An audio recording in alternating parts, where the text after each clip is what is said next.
Bienvenidos a Comprensión de los Tiempos. Vamos a seguir adelante con nuestra clase en el estudio de libros proféticos con el pastor Gonzalo Infante.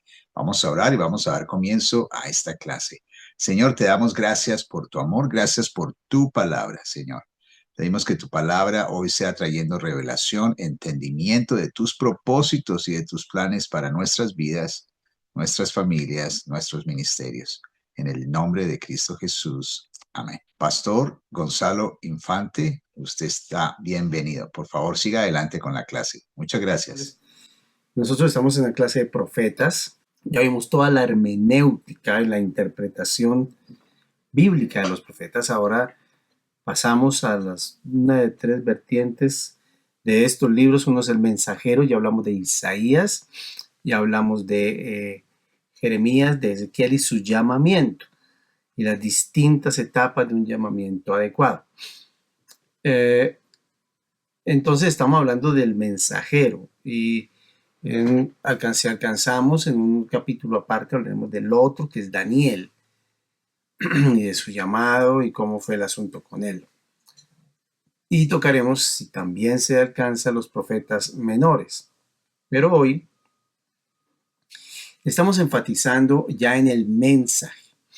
Estos profetas estuvieron muy claros en el mensaje de Dios, perdón, y estuvieron claros acerca de qué decir y qué no decir. ¿Por qué? Porque ellos, ya vimos el enfoque en las personas, se prepararon a obedecer y a escuchar la voz de Dios y el llamado de Dios con ellos.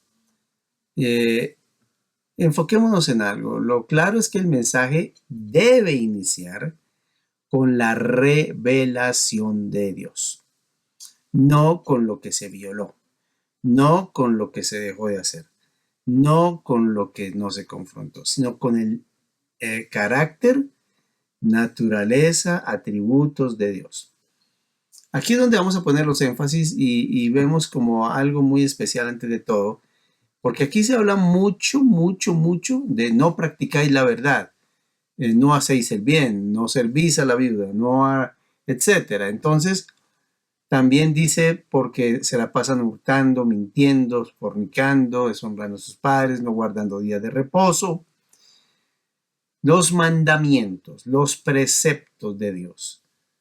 Estos son para muchas cosas, pero uno es para llevarnos a Cristo, porque vemos la diferencia tan grande que hay entre los mandamientos de Dios y nuestros mandamientos o caminos que nos debe traer a Cristo. Otra cosa que sirve es para protegernos, porque la ley nos protege. Pero una cosa clave aquí es que la ley es la manifestación de alguien. Cuando alguien pone una ley, es que cree que eso sirve para poner orden y énfasis. Entonces la ley, no matarás. Por ejemplo, si yo le digo, ¿por qué no matar? ¿Qué me va a decir? No, porque está mal. Un ejemplo, ¿no? ¿Y por qué está mal? No, porque es quitarle la vida a otra persona, sí, pero ¿por qué? ¿Por qué otro te dice, no, es que no fornicarás? ¿Por qué fornicas? ¿Cuál es la razón para que forniques? ¿Cuál es tu razón? Entonces, hay unos deseos de la carne, deseos pecaminosos, pero entonces, ¿por qué no lo haces?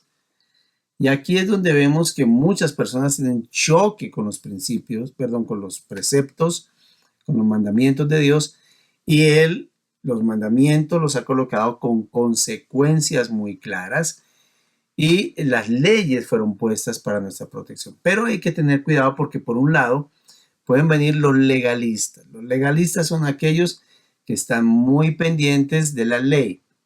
No matarás. Entonces, ojo con esto. No ir a falso testimonio. Andan acusando, poniendo cargas. El punto es cómo vas a hacerlo. Porque ellos dicen, los legalistas, que haciendo y cumpliendo agradas a Dios. La Biblia dice lo contrario, que te relacionas con Dios y cumples sus mandamientos. Dice, si me amáis, la relación, guardad mis mandamientos. Y el que los escucha y los guarda, ese es el que me ama. O sea, el guardar los mandamientos de Dios implican una relación con Dios. Primero, quiero quitarte el peso de tu espalda. No es que tú primero cumples los mandamientos para agradar a Dios. Obviamente quien lo obedece es bendecido. No, tú te relacionas con Dios y ahora cumples sus mandamientos. Eso es lo que quería Dios con Israel, que se relacionaran, que lo conocieran a Él, etc. Entonces vamos primero con las leyes puestas que los legalistas dicen que hay que cumplirla. Ahora se van por el otro lado, los liberalistas, los de solo gracia, que la gracia de Dios ya no hace cumplir la ley, que la ley hay que dejarla a un lado, que salvo siempre salvo, que Dios me conoce, entonces como me conoce, no, el buen Dios no me va a castigar, como si te tiras de un quinto piso. Hay una ley, que es la de la gravedad. Esa ley de la gravedad dice que a cierta velocidad hacia abajo, que va aumentando por el peso que tienes y por la atracción de la Tierra, vas a chocar contra el piso, por más pensar tú que no va a pasar nada. Bueno, las leyes son claves, pero no se cumplen primero para agradar a Dios. Eso es legalismo. Ni tampoco se eliminan porque ya Dios dijo que no, tampoco. Eso es libertinaje, eso es liberalidad y eso no es algo que Dios apoya. Detrás de toda ley, ¿de dónde nacen las leyes? Las leyes nacen de principios. Cuando tú tienes principios del reino, aplican leyes del reino. Entonces, soy limpio. Yo soy una persona limpia, luego no fornico. Yo soy una persona pura, no lo hago. Yo soy una persona honesta, no robo. Yo soy una persona que tiene un principio de dar vida y lo que yo diga, lo que yo haga produce vida, luego no mato. Yo amo a mis semejantes, luego no los codicio las cosas de ellos. Entonces los preceptos son interesantes cuando emanan hacia las leyes. Cuando cumples solo leyes, eres legalista. O cuando las ignoras, eres absolutamente liberalista. Ninguno de los dos sirve porque pone cargas o quita cargas y responsabilidades en el otro lado. Pero detrás de eso están los principios. Si solo vives de principios, te vuelves una buena persona. Y déjame decirte que el infierno está lleno de buenas personas. Gente que actuó bien, gente que lo que hizo fue correcto, gente que vivió agradando a los demás. La Biblia dice en 1 Corintios 13 que no importa qué hagamos, si nos falta el carácter de Dios, del amor, de nada sirve. ¿Qué pasa si el hombre gana el mundo y se pierde a sí mismo? Entonces, las leyes emanan de los principios. Ley de pureza manda, no adulteres. Perfecto. Porque así es el reino de Dios. Honestidad, no robo. Verdad, no miento. Honra, yo no voy a deshonrar a mi padre y a mi madre, etc. No hay nada que desenmascare más tus motivaciones que los principios. Y a veces nosotros tenemos principios con que venimos que no son del reino de Dios y ese choque es un problema, es una cuestión para nosotros difíciles y Dios no nos mandó a ser buenas personas. No. Si Él creyera que yo podía mejorar, ¿para qué mandó su Hijo a la cruz? No. ¿Por qué es importante esto? Se apela a la libertad, se apela a la gracia sin consecuencias, dejas de llamar a lo malo malo. Y el punto aquí es cuál es la posición de Dios. Con los profetas es claro que Dios asume una posición y tenía que hacer las cosas que dijo que tenía que hacer. ¿Por qué venía juicio? Que es uno de los temas que viene. ¿Por qué venía juicio? Porque hay principios y hay preceptos o normas que hay que cumplir. Pero, aquí añado algo, los mandamientos son emanados de los principios y los principios vienen de una persona. Cuando te relacionas con la persona, cuando empiezas a ser como esa persona, los principios empiezan a ser parte de ti y las leyes se cumplen. Primera cosa, en el reino de los cielos, en los libros proféticos, primero la relación con Dios. De ahí sales a vivir una vida mucho más tranquila, de bondad, de fe, de humildad, de amor, de gozo, etcétera. Y de ahí emanan los mandamientos y es el orden totalmente inverso a lo que nos dijeron. Yo creo que la idea inicial es familiarizarse con Dios. ¿Cómo es Dios? Cuando tú entiendes cómo es Dios, ahora entiendes los principios del reino y ahora entiendes los mandamientos que Él da. Entonces, vienen palabras de juicio en los libros proféticos. El juicio tiene que ver como con un choque entre los mandamientos, los principios y la relación con Dios. Si van a ver, los profetas no enfatizan nunca en que violaste un mandato o violaste un principio, enfatizan siempre en que dejaste a Dios. El tema central de los profetas es Dios. Y los profetas dicen, has dejado a Dios. ¿Cómo se nota? Porque viola sus mandatos. ¿Cómo se nota? Porque no tiene sus principios. El juicio viene. Pero entonces, ¿cómo así que Dios es amor, pero juzga? ¿Cómo así? Bueno, eso lo vamos a hablar durante esta clase. Y me interesa mucho ahorita es que sepan que detrás de todo mandamiento, es como unas escaleras, pum, pum, pum. Detrás de todo mandato hay un principio que lo gobierna y detrás de todo principio hay un carácter de Dios que lo gobierna. Yo no voy a pecar con adulterio porque mi Dios es limpio. Mi Dios es puro, yo soy puro, luego no adultero. Y no ese choque con mi naturaleza pecaminosa porque va a estar ahí queriendo adulterar mi naturaleza pecaminosa. Mire, las obras de la carne. Querrá robar, destruir, mentir, ser hereje, controlador, hechicero, amargura, pelea. Todo anda en la carne. El principio del reino de Dios dice que la carne era tan mala que tocó crucificarla en la cruz. No hay solución para el ser humano. Entonces viene juicio.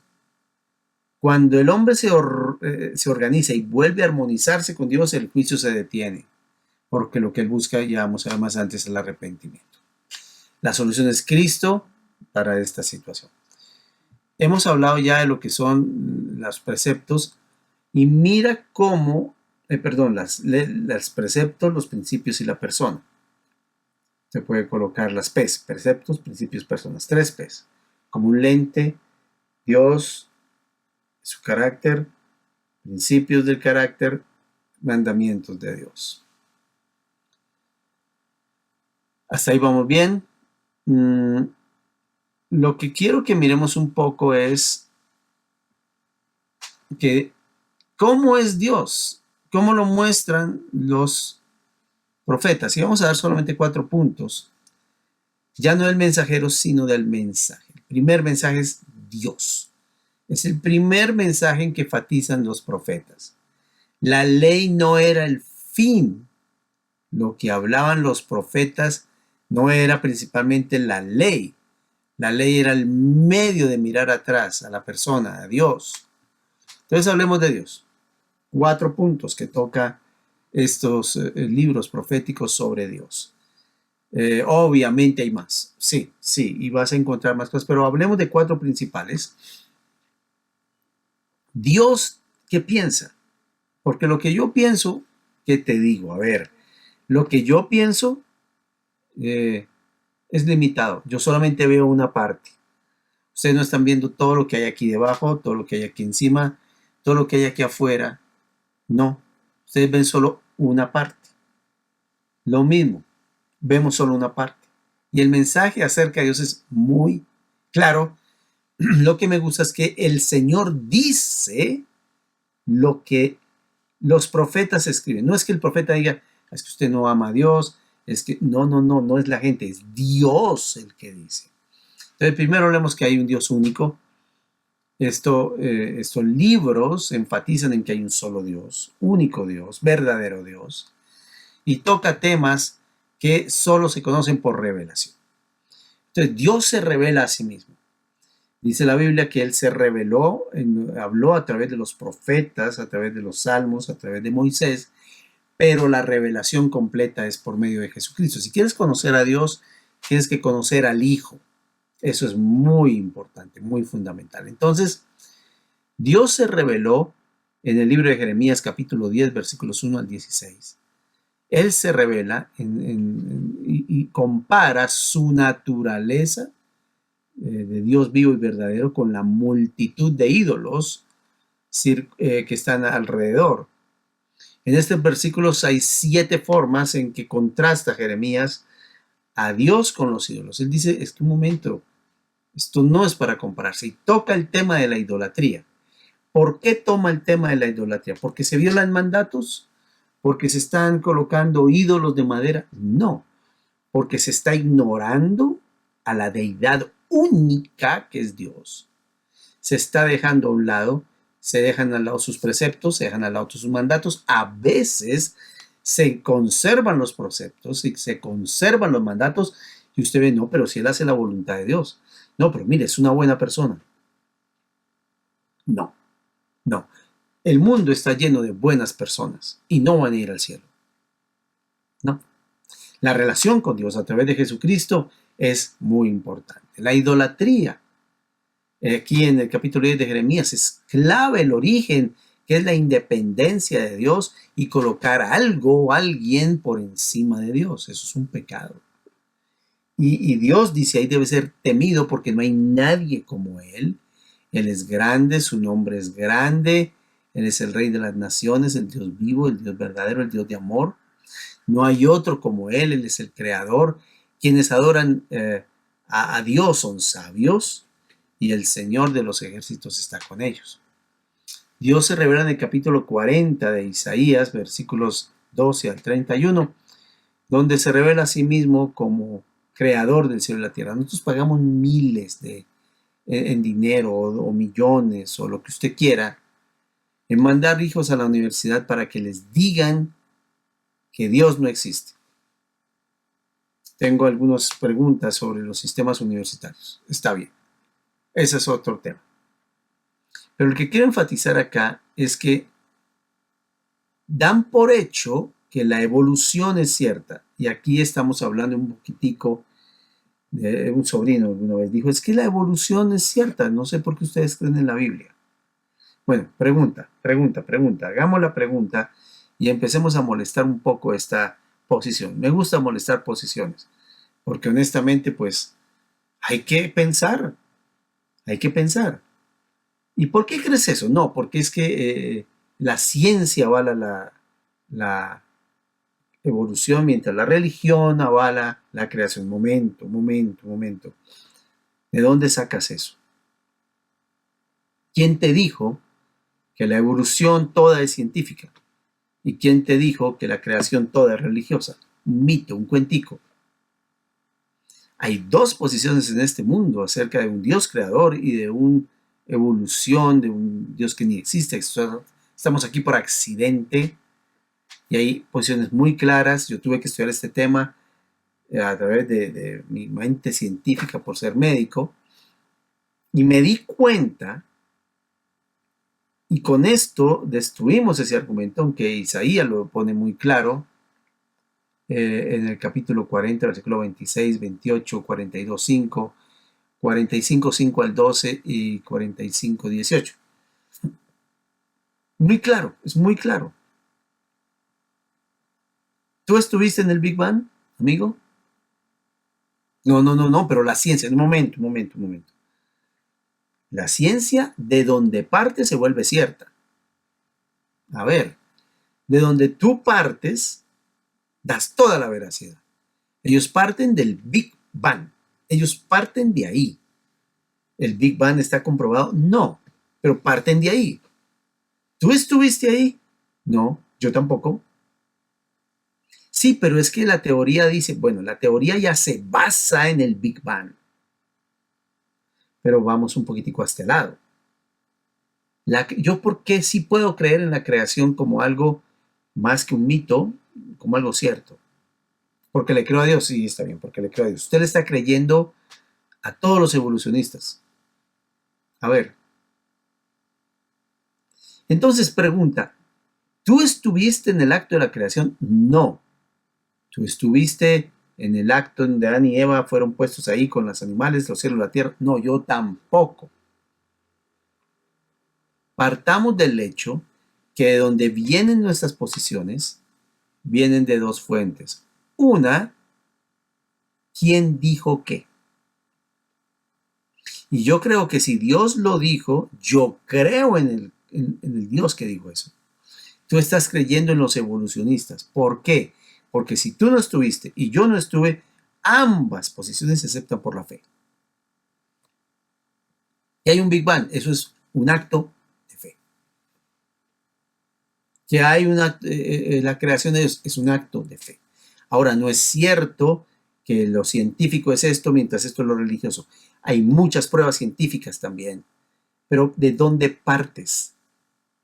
Hay un totalitarismo, hay de dónde es el total de tu pensamiento, porque dependiendo de dónde partes, crees.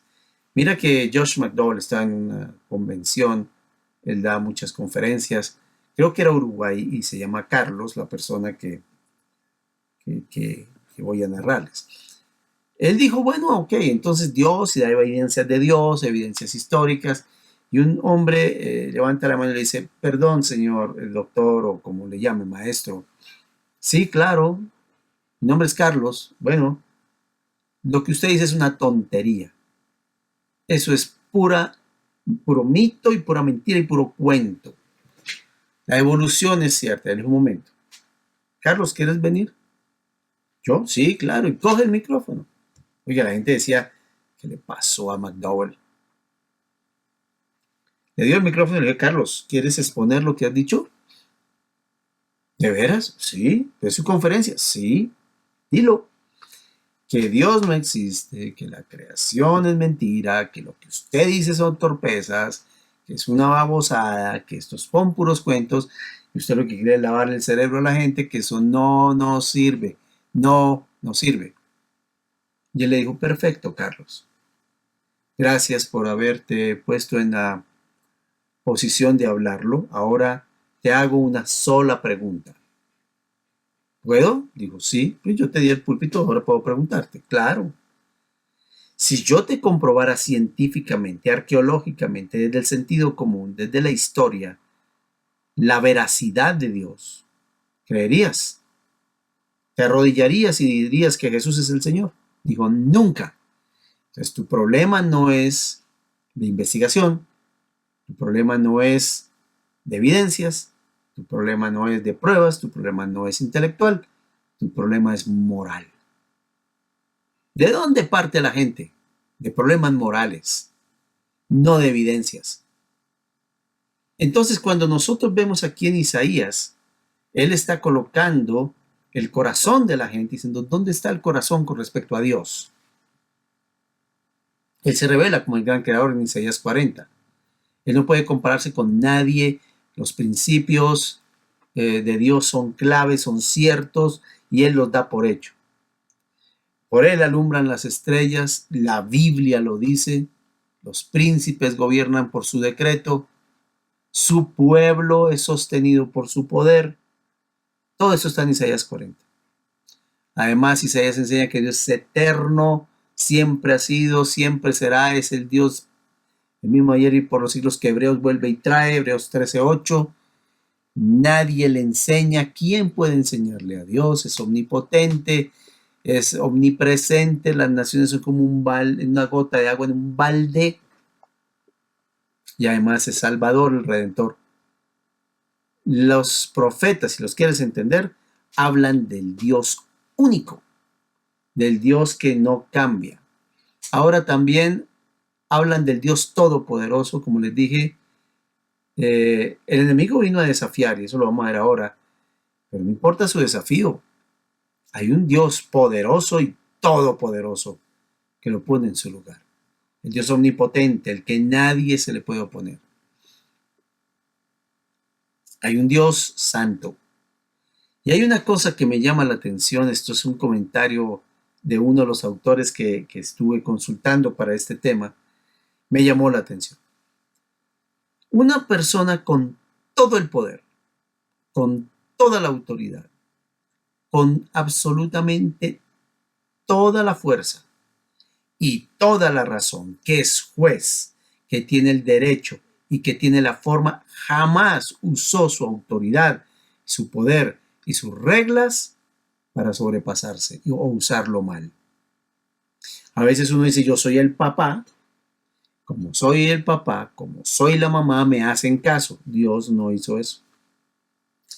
Como soy el jefe, yo hago lo que da la gana, lo que yo quiera y lo que yo diga. Así no se puede.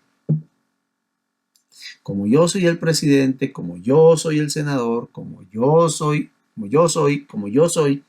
él en su santidad nunca, nunca trató al ser humano con exceso. Mientras los gobernantes sí lo hacían. Abusaban de las viudas, de los huérfanos, trataban mal al pobre, etc. Él no iba a negociar las reglas porque eres tú. No lo iba a hacer. No es que es mi hijo, no es que es mi pueblo. Él no negocia las reglas. Por eso, para su pueblo hay juicio. Para sus hijos hay juicio. Usted dirá, ay, es que en Jesucristo no nos adelantemos. Obviamente que sí. Sí. Pero ojo, porque el que peca muere. El alma que pecare morirá. Y hay un Dios santo aquí. Lean los profetas. El Antiguo Testamento. Es que es una persona hablando de sí misma. No es que está diciendo el anacrónico. No lo coloques como anacrónico. Respeta eso. Él no es un Dios anacrónico. Él es un Dios vivo y real que es eterno, el mismo ayer, el mismo hoy, el mismo por siempre. El cuarto punto es un Dios de amor, que eso lo vamos a desglosar en la siguiente media hora. Es un Dios de amor. Estos 4 temas, quiero decir. Por eso Él busca el arrepentimiento, Él busca el volver a Dios. Es un tema clave en los profetas. Pueblo mío, volved a mí. El que encubre sus pecados y los tapa, dice Isaías capítulo 1, por medio de religiosidad y todo, no le va bien. Es que no le va bien, ¿no? Y no es que le vaya bien, es porque tiene éxito ministerial. Olvídelo, no le va bien porque tiene un asunto pendiente con él, con el que violó la regla, la norma, el precepto, el principio y la persona. Dios tiene que confrontarlo y lo va a hacer. Él no se queda con eso. Ay, es que llamando a Jesucristo, yo entiendo eso y lo vamos a hablar, porque el lado de Jesús es el de la gracia y cumplió la ley. Pero no nos arriesguemos a pensar que Dios, por ser un Dios de amor, no es un Dios santo. Y por ser un Dios santo no puede dar amor. Mira, el peor de los pecadores, en nuestro concepto, lo perdona. Y al mejor de los pecadores, lo condena. Todo depende de su relación con Jesucristo. Tengan en cuenta Isaías 40, ya se los dije. Tengan en cuenta que es incomparable. En el versículo 16 de Isaías 40, Dios no puede ser comparado con nadie. Y en el 17, en el 19, perdón, es necio adorar ídolos, dice la Biblia ahí. En el 20, el pobre escoge para ofrecerle madera que no se apolille y se busca un maestro sabio que le haga una imagen de talla que no se mueva, etcétera, etcétera. O sea, estamos hablando que los profetas tienen claro que Dios habla, que Él dice no me comparen con nadie, que Él dice yo soy el fuerte en el capítulo 40, en el versículo 26, yo soy el fuerte. Él está diciendo qué es lo que Él opina. Eso es lo que me gusta de los profetas, no es la opinión del profeta. Muchos se dice, así dice el Señor. Jehová me dijo. Dice el versículo 27, ¿por qué dices, oh Jacob, y hablas tú, Israel? Mi camino está escondido de Jehová, y de mi Dios pasó mi juicio. ¿Por qué dices eso? ¿Por qué dices, Dios no me va a juzgar a mí? ¿Por qué dices, mi camino está escondido? Él es el eterno Dios. Dice ese versículo 28, ¿no has sabido, no has oído que el Dios eterno Jehová, el cual creó los cielos de la tierra, no desfallece ni se fatiga con cansancio, y su entendimiento no hay quien lo alcance? Él entiende, él entiende, él sabe, él no está cansado. Los jóvenes sí se fatigan, se cansan, flaquean y caen, pero si esperamos en Dios tendremos nuevas fuerzas, levantamos alas como águilas, etc. En Jeremías capítulo 10, versículos 1 al 16, hablando de este Dios único, es que Él es único, Dios habla en el versículo 1. Dice, oíd la palabra de Jehová, que ha hablado a vosotros, oh casa de Israel. Y en el versículo 2 dice que así ha dicho Jehová, no aprendáis el camino de las naciones. Ellos no me temen, ellos no saben cuáles son mis principios, ellos no me conocen, ¿por qué van a seguirlos a ellos? No sigan las señales del cielo, ni tengan temor de las naciones, no les teman, ni busquen sus ídolos. Es necio, el versículo 3 dice que es necio adorar ídolos. Dice, las costumbres de los pueblos son vanidad, etcétera, etcétera. Y dicen que no se pueden mover, que los tienen que mover. No tienen poder para hablar. En el versículo 6 dice que Él es grande en poderío y Dios no puede ser comparado con nadie, dice el versículo 7. Pero lo que vuelvo a insistir es que no es el profeta defendiendo a Dios, es Dios hablando de sí mismo y estamos metiéndonos con Él. Estamos metiendo directamente con lo que Él dijo, y ahí toda la Biblia es inspirada por Dios, pero aquí específicamente Dios está diciendo. Dios inspiró a Pablo para escribir las cartas, Dios inspiró a Mateo, y eso es palabra de Dios. Esta no es más palabra de Dios, es la misma de otros, pero aquí el énfasis es que Él dice, miren lo que yo opino, yo soy el Dios eterno, yo soy el Dios verdadero. Dice el versículo 10, Él es el Rey, mas Jehová es el Dios verdadero, Él es el Dios vivo y Rey eterno. A su ira tiembla la tierra y las naciones no pueden sufrir su indignación. Él lo dijo. De nuevo, creador del cielo y de la tierra, en el versículo 12. Y los ídolos es una tontería porque ellos no tienen ni el poder, ni la autoridad, ni el nombre, nada. Ellos no son únicos, son muchos ídolos. Y son demonios detrás de los ídolos, dice 1 Corintios. En Jeremías capítulo 7, versículos 1 al 26, habla estas cosas. Y hay un asunto que es que con la religiosidad, por eso hablaba de no son las normas ni las cosas que tú muestras lo que agrada a Dios, es la relación con Él que llevas a la gente. Amas a la gente, bendices a la gente, honras a la gente, amas a Dios, bendices a Dios, honras a Dios. Eso no es de que yo maldigo a la persona y bendigo a Dios. Se nota cuando alguien no está honrando a Dios. Se nota. Y aquí en el versículo 4 hay una religiosidad y una adoración mentirosa. Dice, no os fiéis en palabras de mentira, diciendo 3 veces, templo de Jehová, templo de Jehová, templo de Jehová es este. Es una religiosidad. ¿Estás en la casa del Señor? Sí y no. Sí. Digamos que sí. El lugar donde se adora a Dios. Sí, sí. Pero Pablo enfatizó que la casa eres tú, la casa soy yo, cuando el Espíritu Santo habita en nuestros corazones. Ay, ¿qué hacemos? El versículo 9 dice que violaban sus mandamientos. He aquí vosotros confiáis en palabras de mentira que no aprovechan, hurtando, matando, adulterando, jurando en falso, incensando a Baal y andando tras dioses extraños que no conocisteis. Vendréis y os pondréis delante de mí en esta casa sobre la cual es invocado mi nombre y diréis, librados somos para seguir haciendo todas esas abominaciones. ¿Es cueva de ladrones delante de vuestros ojos esta casa sobre la cual es invocado mi nombre? Dice mi nombre, no el nombre de Jehová. Él está hablando. Cuando abran los profetas, Él está hablando. Obvio, hay momentos donde el profeta dice cosas de Dios, porque lo conoce, y Dios apoya porque es palabra del Señor. En el versículo 16, adoran la reina del cielo y hacen ofrendas a dioses ajenos.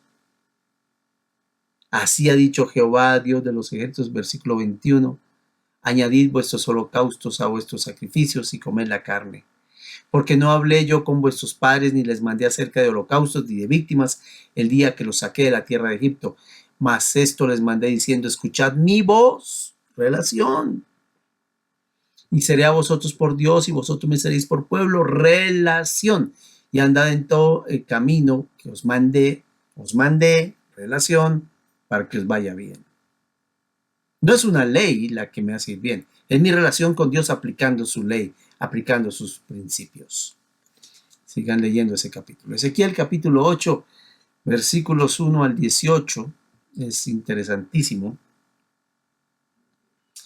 Él habla de una visión abominable y dice, en el sexto año, en el mes sexto, a los 5 días del mes, aconteció que estaba yo sentado en mi casa y los ancianos de Judá estaban sentados delante de mí.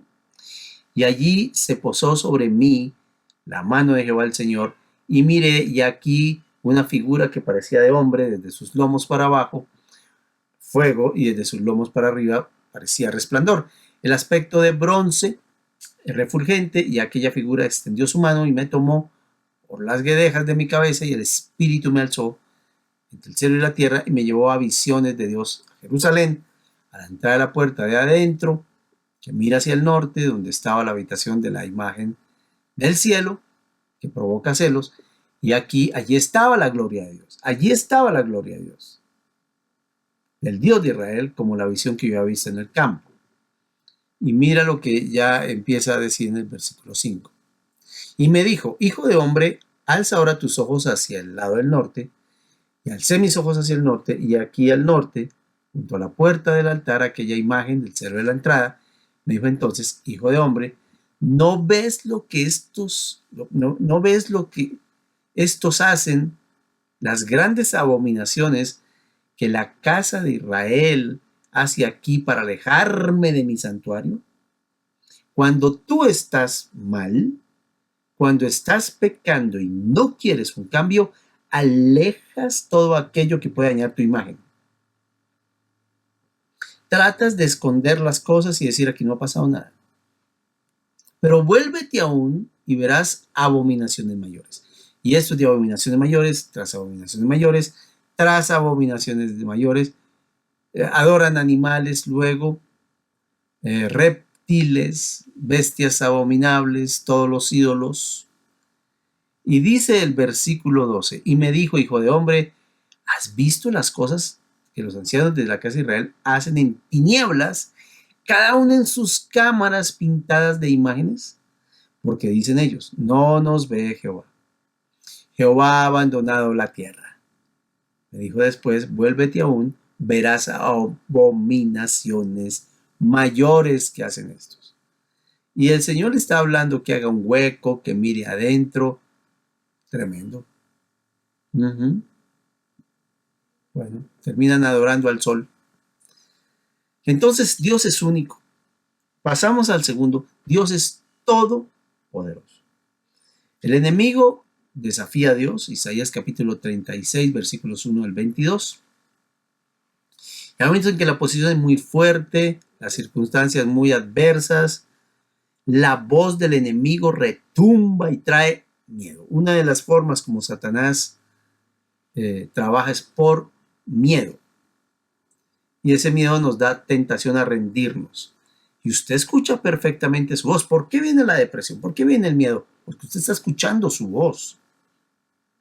Escucha, usted dice, no, al diablo nunca lo he oído. Sí, señor. A su carne, al diablo, al mundo, usted lo oye. Pero por eso les decía en el pasado que Dios sí habla. Entonces, nuestro Dios es omnipotente.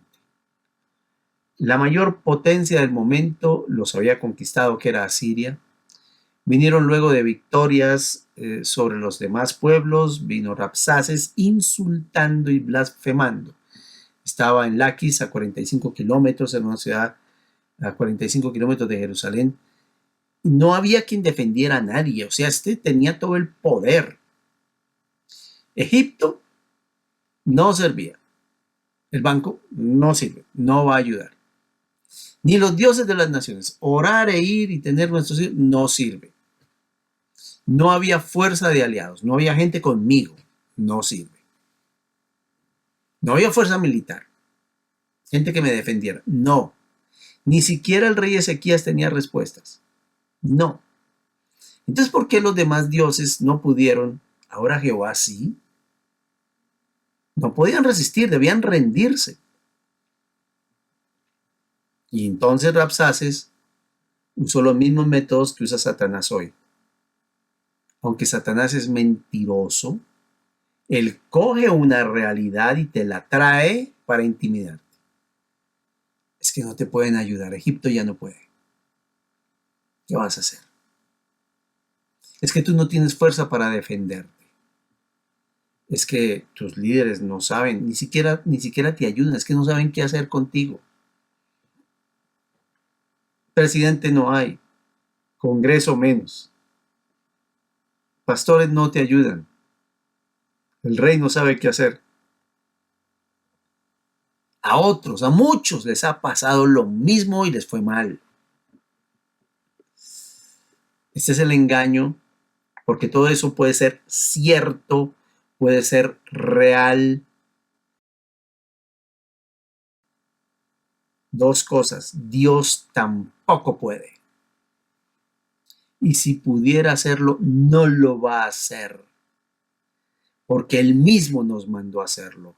Él está enojado contigo. Dijo mentiras acerca de los altares de Ezequías. No es que Ezequías derribó los altares de Dios, es verdad. Busquen la palabra de Dios completa, con que Dios dijo. Y eso se lo dijo a Eva y le trajo una verdad atada a una mentira. Quiso ponerlos en contra para que se fueran contra Ezequías. Y como buenos historiadores decimos, no, esa historia bíblica, un momento, cuando estamos pasando por ahí, ¿en quién confiamos? Miren, aunque pasen 20 cosas, ¿en quién confías? 100 cosas, ¿en quién confías? Hubo un predicador muy bueno, él murió ya, pero él vino a Colombia, un argentino. Él era la verdad un hombre de Dios. Él trabajaba en una fábrica de vasos. Y a mí ese ejemplo no se me olvida.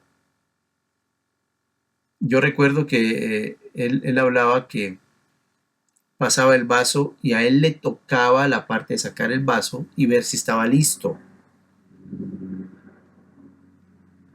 Si no estaba listo, tenían que botarlo, se quebraba y volvía a pasar.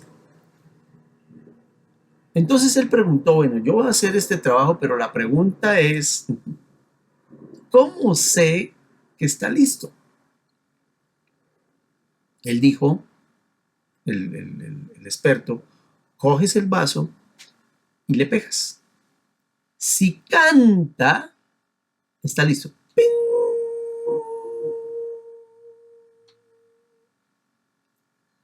Si no canta, no está listo. Relación con Dios. Cantas en medio de que todo vaya al revés. Adoras como hicieron Pablo y Silas en Hechos 16. Dice, yo sé que mi Redentor vive. Job. David en medio de la cueva dijo, yo sé que Dios está conmigo. Jesús en la cruz dijo, en tus manos encomiendo mis espíritus. Alabas, cantas cuando todo va mal. ¿Era Jehová diferente a los dioses de las naciones vecinas? Estoy acabando con Laquis. Ellos se cogían, cortaban la cabeza y las empalaban y las mostraban. Y ellos decían, es lo que me toca. Pero se callaron, pusieron su confianza en Dios. Y en el capítulo 37 se ve cómo si hay guerra y oposición, los líderes deben acercarse a Dios, la gente debe acercarse a Dios. Y fueron liberados porque Dios Todopoderoso estuvo con ellos. Y eran hombres que quisieron oír a Dios, porque Isaías fuera de rey Ezequías. Isaías, en capítulo 37, versículos 5 al 20, hace una oración que cambia las cosas. Habla con Dios en la crisis. Cállate ante el enemigo, no le digas nada y habla con Dios en la crisis. Alaba, adora, no le pongas atención que el diablo quiere charlar contigo. No, tengo que hablar con Dios. Reconócelo, eleva tus ojos al Señor. Luego presenta tu petición, pide ayuda. Deja ver a Dios glorificado. Entonces el liderazgo aparece cuando te acercas a Dios. Es una palabra de parte de Dios. La respuesta de Dios es muy grande. En capítulo 37, versículos 21 al 38. Y puede darse el lujo de despreciarlo y de recordarle a quién has estado desafiando y ridiculizando, como David con Goliat. ¿Contra quién estás tú metiéndote? ¿Contra quién levantaste tu voz? ¿A quién miraste con ojos arrogantes? Fue al Santo de Israel. De nuevo, no violaste mandatos, no es que tú no eres buena persona, es que no la tienes montada. Al Santo de Israel fue con quien te metiste. Él es omnisciente. Y tú terminarás sacado con un garfio en la nariz. Fracasarás en Jerusalén. Dios amparará la ciudad por amor a sí mismo y a David su siervo. Increíble. Dios acusa al enemigo y proclama su victoria y castiga al enemigo. Hermanos, Dios es todopoderoso. Si no quisiera hacer nada y te quiere llevar más allá, como algunos que son catalogados hombres de fe, no vieron las promesas, pero confiaron en él. Hay una fe que se basa en promesas. Dios dijo y Dios hará. Si Dios dijo y Dios hace. Hay otros que no tienen una sola promesa de Dios, como Job. Pero yo sé que mi Redentor vive. No siempre hay promesas, pero sí está Dios. Deja que proclamar esa victoria, porque Dios va a castigar al enemigo. Y tú puedes más allá de la muerte seguir adorando a Dios. La tercera es, Dios es santo. Es otro tema de los profetas. En Isaías 40, versículos 18 al 31. Él no es la creación, Él es aparte de la creación. Él no es un árbol, Él no es la tierra. Yo entiendo la energía cinética cuando tienes que quitarte los zapatos para poder descargar. Me iban a tomar un electrocardiograma y me dijeron, cójase de la puerta, quítese todo lo metálico. Sí, así toca. Pero no eres uno con el árbol, no eres uno con la tierra. Él está por encima de ella. Él es Dios creador, no es la creación. Está en capítulo 40, versículo 25. No es ni parecido a los falsos dioses, ni a nada de su creación. Él es mayor y él simplemente plasmó su arte, plasmó su corazón, pero no es la creación. Él es incomparable, ya dijimos, diferente, superior, santo. Es absolutamente limpio e impecable, muy limpio de ojos para hacer el mal, dice en Habacuc 1:13. Él es puro. Él aborrece el pecado, él lo castiga y él ama al justo. Dice la Biblia en Juan 17:11 que Dios Padre es santo. Dice la Biblia en Hechos 4:30 que Jesús es santo. Y en Hechos 1:8 dice que el Espíritu es santo. Y nos da su santidad. Él nos da por su Espíritu en nosotros. En 1 Pedro 1:6 dice que nos ha dado de su santidad. Pablo dice que somos santos. Y es un proceso de ser como Jesús. Y ese proceso se llama santificación. Entonces los profetas sí declaran que Dios es santo. Esa fue la visión de Isaías. Y de 24 a 26 veces, según la traducción, dice que el santo de Israel está aquí. Muy bien. Hay varios versículos que se los daremos después. No solamente Él es santo en su esencia, es su nombre santo. Isaías 57:15. Y en Ezequiel habla que Dios es santo. Mi nombre es santo. Por amor de su nombre, Dios restaurará su tierra natal. Dios defiende su nombre entre las naciones. Capítulo 36, versículos 22 y 24. Demuestra su santidad al castigar el pecado, cumplir sus promesas, porque Él no es sí y de pronto no y más bien no, sino cumple su palabra. En Ezequiel capítulo 22, versículos 1 al 31, vemos que es el próximo tema, el juicio de Dios es clave dentro de su santidad. Más de la mitad de los libros proféticos tratan ese tema.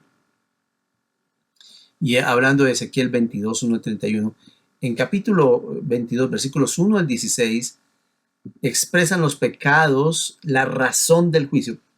Es que Dios va a decir por qué lo va a hacer. Así que dé gracias a Dios, es el próximo tema, por Jesucristo. Si no fuera por Él, tendríamos que pasar este juicio. En versículo 17 al 22, han sido condenados a fuego. 23 al 31, toda la gente es culpable y debían ser castigados. Los príncipes eran culpables de ganancias deshonestas, de amor al dinero. Versículo 25. Los sacerdotes tenían varias acusaciones. Versículo 26. Los que enseñaban desobedecían las enseñanzas del Señor. Profanaban sus objetos santos, los que tenían que cuidarlo. No hacían diferencia entre lo santo y lo que no era santo. No enseñaban la diferencia entre lo puro y lo impuro porque no podían, no lo tenían, no. Ellos eran de otra forma, no eran del reino. Despreciaban los días de reposo. Funcionarios que derramaban sangre para obtener ganancias deshonestas. Oprimían, robaban. Y eran objeto de la severidad de Dios, del furor, de la ira, del enojo. Versículos 20 al 21. El castigo era inevitable. Mire, Dios no es de los que empiecen, voy a hacer algo. A ver, a la una. El alma que pecare muere. Pero si hay arrepentimiento, que es lo que vamos a ver ahorita. Su enojo dura un poco de tiempo, pero su misericordia es para siempre. El castigo era inevitable para ellos y no hubo nadie que se parara en la brecha, versículo 30, a decir por favor, no, nadie, no podían. Isaías capítulo 58, 1 a capítulo 60, 20. Dios dice que eso sí hace brecha, el pecado hace brecha. Y dicen, pero ¿por qué nos castigas? La gente no ve, cuando está bajo esto, no ve lo malo que hacen. Él le dice en versículos 6 a 14, Isaías 58, que hay condiciones para bendecirles. Corrija la injusticia social, corrija el pecado, corrija la maldad, corrija la opresión. Dale comida a los hambrientos. Pero ellos no quieren vivir de acuerdo a los pedidos de Dios. Su brazo no era débil ni su oído sordo. Es que Dios no, como que no quiere salvar, como que es sordo. No, era el pecado el que lo separaba de Dios, según versículos 1 y 2. Y en versículos 3 a 15 describe los pecados que ellos tienen. Y en el versículo 16 se sostiene por su propia justicia. Y en versículos 17 al 19 que retribuye a los pecadores. Versículos 20 al 21 habla acerca del final de esto. Y el capítulo 60 dice que hay bendiciones para su pueblo con la venida del Mesías. El último es que Dios ama. Sí. ¿Qué debía hacer el pueblo de Dios ante el llamado que Él le hace? Era el único pueblo que tenía una relación privilegiada con Dios. Jeremías capítulo 2, versículos 1 al 3. Eran su pueblo. Miren, eran su pueblo. Somos su pueblo. Nos ama. Él los había creado, tenía planes, un corazón de amor para con ellos. Entonces los profetas no solamente hablan de Dios único, Dios todopoderoso, Dios santo, sino un Dios que los ama. A través de la historia los amó y a través de la historia nos ama. Para que miren, esto es gratis. En Jeremías 32, 40 en adelante habla que Él se va a gozar con toda su alma de hacernos bien. Entonces, empieza a hablar, ya toma el lugar, mira que Dios toma el lugar de esposo con una bella esposa. En el capítulo 16 de Ezequiel, en versículos 1 al 14, dice todo lo que él hizo con ella. Nadie la tenía en cuenta. La salvó, la adoptó, se casó con ella, la lavó, la vistió, la coronó, la hizo rica, la embelleció. Pero ella rechaza su amor y él se pone en Jeremías 2, 4 al 13 como el esposo al cual la esposa le ha sido infiel. Y lo toma como esposo, perdón. Quiero decir aquí que lo toma como esposo abandonado, versículo 5. Lo cambiaron por ídolos asquerosos, versículo 7 al 8. Dejan al Señor como ninguna otra nación, versículo 9 al 11. Y en versículos 12 al 13, dos pecados graves que cometieron. Uno fue dejar al Señor Santo, fuente de agua viva, y cambiarlo, y cavaron cisternas para sí mismos. En Jeremías capítulo 3, versículo 1, Dios acusa a Israel de vivir con muchos amantes como una prostituta. En esos términos, ella abandona a su esposo y comete adulterio. Los sacerdotes no disciernen, versículo 8, lo ignoran, los gobernantes se vuelven en su contra, los profetas hablan en nombre de Israel y lo llama ídolos inútiles. Y vamos finalizando con Isaías 16, versículos 15 al 43. Israel actúa como una novia ingrata.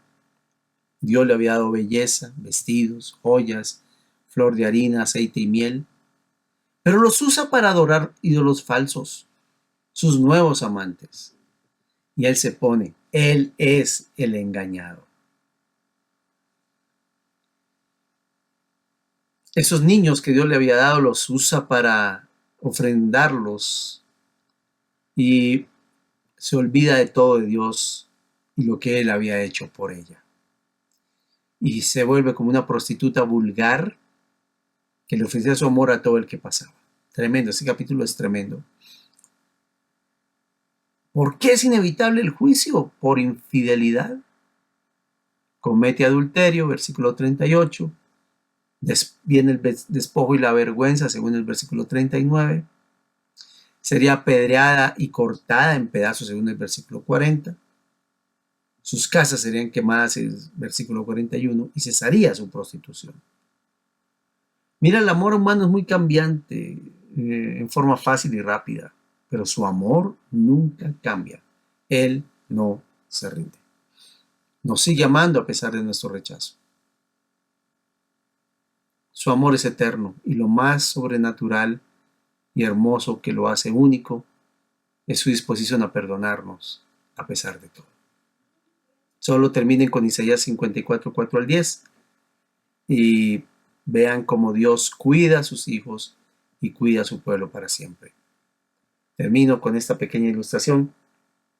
Mi mamá confía en Dios y es cierto, como ser humano, obviamente no es perfecta, pero tuvo una creencia en Dios muy fuerte, ya le creyó a Dios.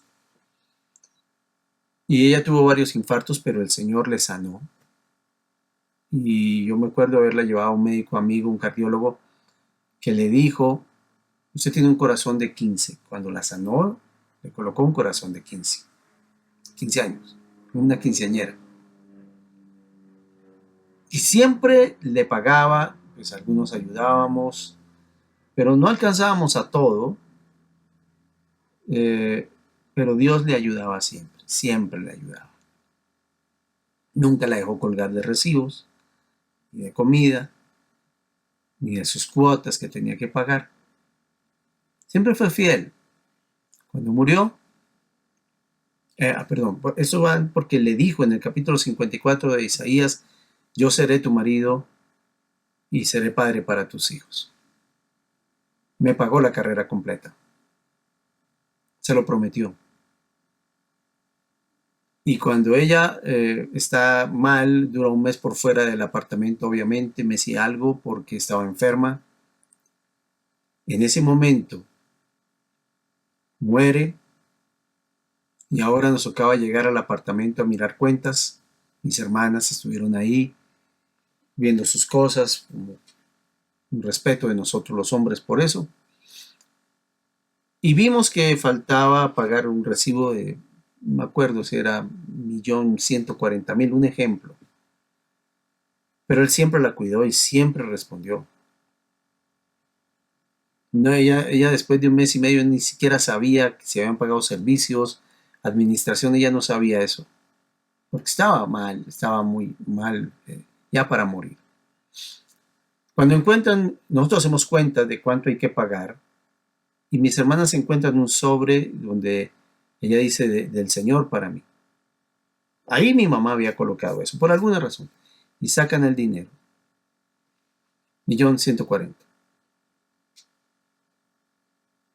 Su respaldo, cuando dice amar, respalda. Y cuando dice que lo va a hacer, lo hace. Así es contigo.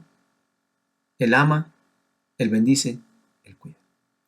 Padre del cielo, te queremos dar gracias por tu bella palabra. Y gracias, Señor, porque tú nos amas. Tú nos amas. Y tienes claro en tu corazón lo que es mejor para nosotros. Gracias porque eres el Dios único, santo, poderoso y amoroso. Y gracias por los profetas que te revelan a ti. En el nombre de Jesús. Amén.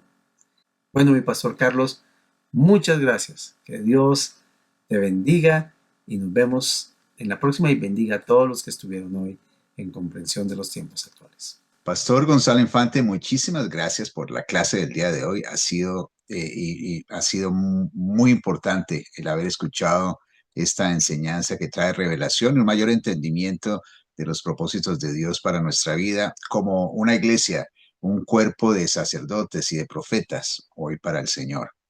Ahora, si usted ha sido bendecido con esta clase, sabemos que usted ha sido bendecido con esta clase. Yo le invito a que usted haga algo muy importante. Está allí en la plataforma de YouTube. Yo le invito a que usted se suscriba. Cuando usted se suscribe, va a permitir que estos cursos y estas clases lleguen a mayor número de personas. Lo segundo que usted puede hacer es dar una donación. Cualquier cantidad es importante para poder llevar adelante la expansión del Evangelio, del reino de Dios a diferentes partes y naciones en Latinoamérica. El Señor les bendiga y los esperamos para la próxima clase en comprensión de los tiempos.